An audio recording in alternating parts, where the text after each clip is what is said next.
Hey folks, it's Maxie here and welcome to another TEW2020 video. You join us for our second episode of AEW Lightning, and the first where the brand split is now in effect, so you'll get to see the wrestlers that are on the Lightning brand. What I'm also weirdly curious about this show is I actually think the pre-show is better than the actual show itself. I felt like because of the exposure that we get on this show, I wanted to give lesser talents an opportunity. And I've took a bit of a risk with the main event. It's not the most over guy in the main event, but it is someone that has a high psychology stat which could benefit working with the more over worker. So without further ado, we've got a show to run. Let's do it. Here's this week's AEW Lightning. So just the 10,500 at the Hernes Centre for this episode of Lightning. We'll run through the pre-show matches. Let me know what you think. We have a matchup between Killer Kross and Michael Nakazawa, which ends in 5:45 via submission, with the Cross Jacket giving Killer Kross the victory. 64, pretty decent, and both guys had great chemistry, which lifted their performances.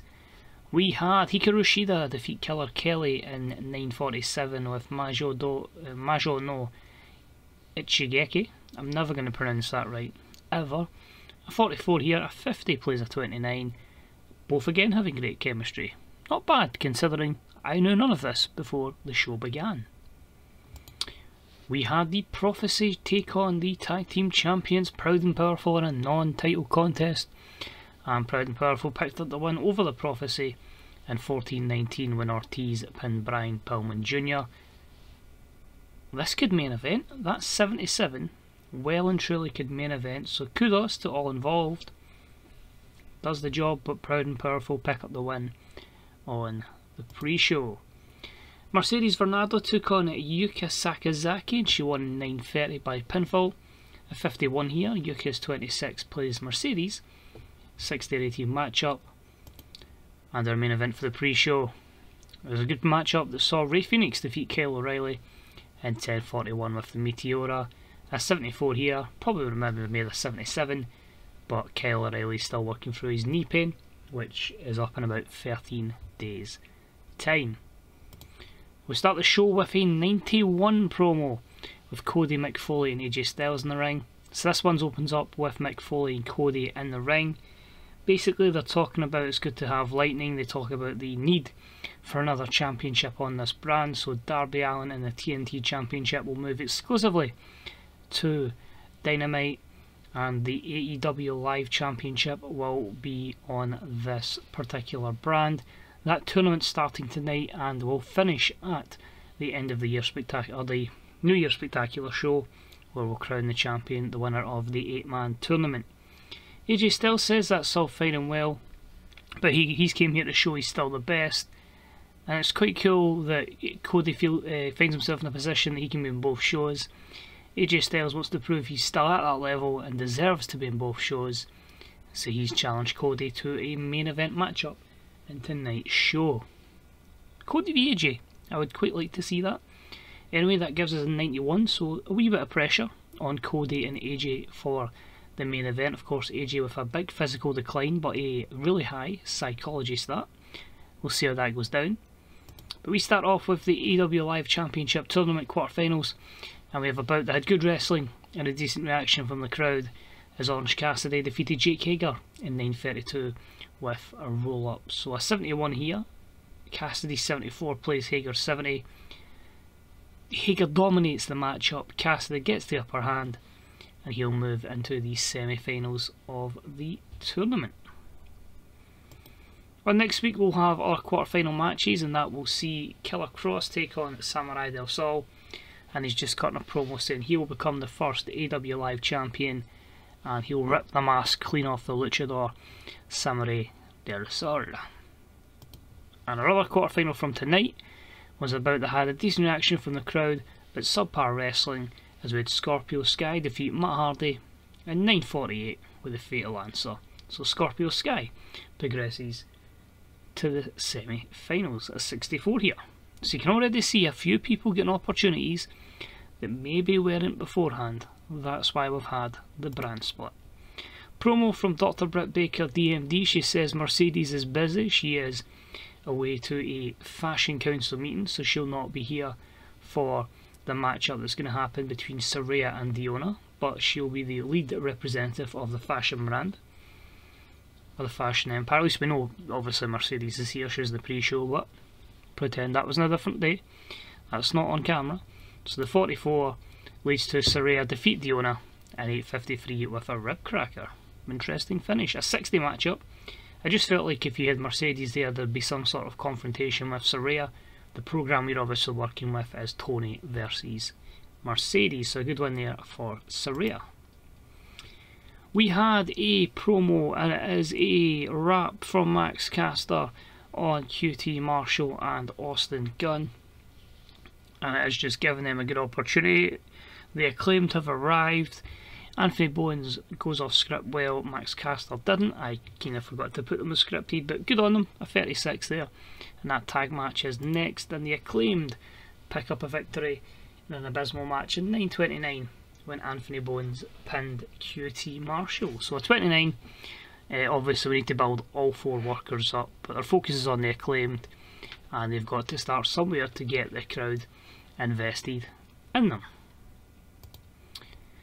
Chad Betts was also in action again. He defeated Jack Evans in 9:55 with a Grand Amplitude. Just a 55 here.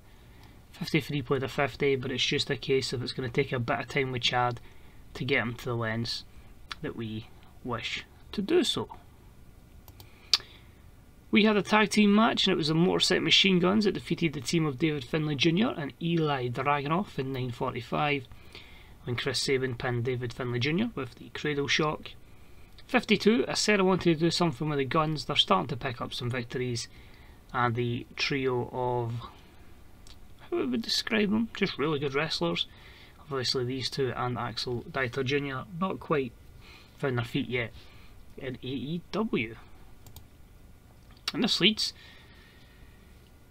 to a backstage confrontation between Sabin and Shelley and the tag champs Santana and Ortiz. So the champs are just saying, "Scissor tough, we're the champions.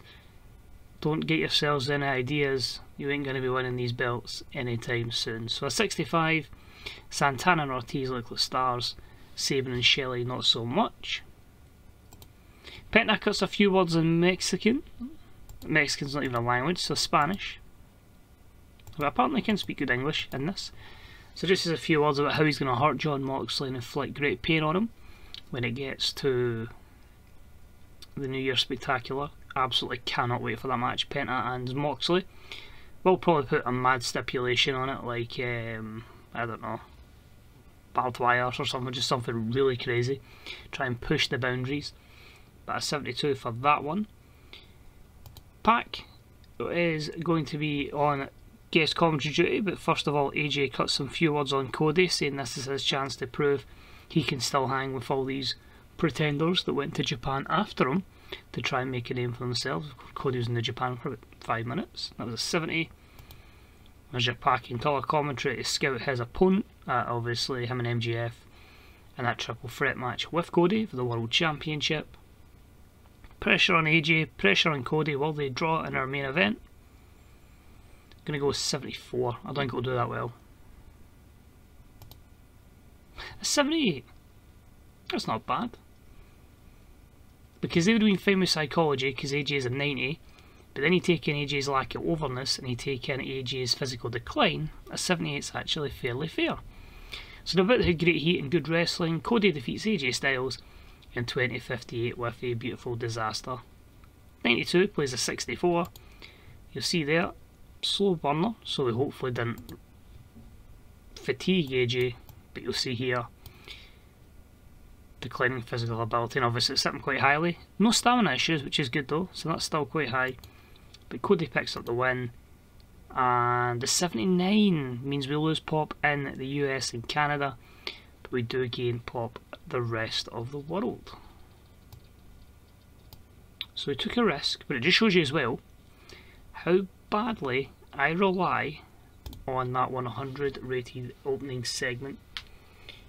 I did feel that's one thing that was a problem with going to 2 shows was, well, it gives more opportunities. We don't really have many really over guys apart from the main set. But we can take a little hit. We're still very well over our target and overness, 5 over everywhere. So this will be like a kind of wee phase where we build people and get people over. New Japan are not giving a contract to Suwama. I don't know who that is. Should I know who that is? They're 45. It's so much difficult when they don't have pictures. As I say with this particular picture pack now, they can only have a picture if I've manually assigned it.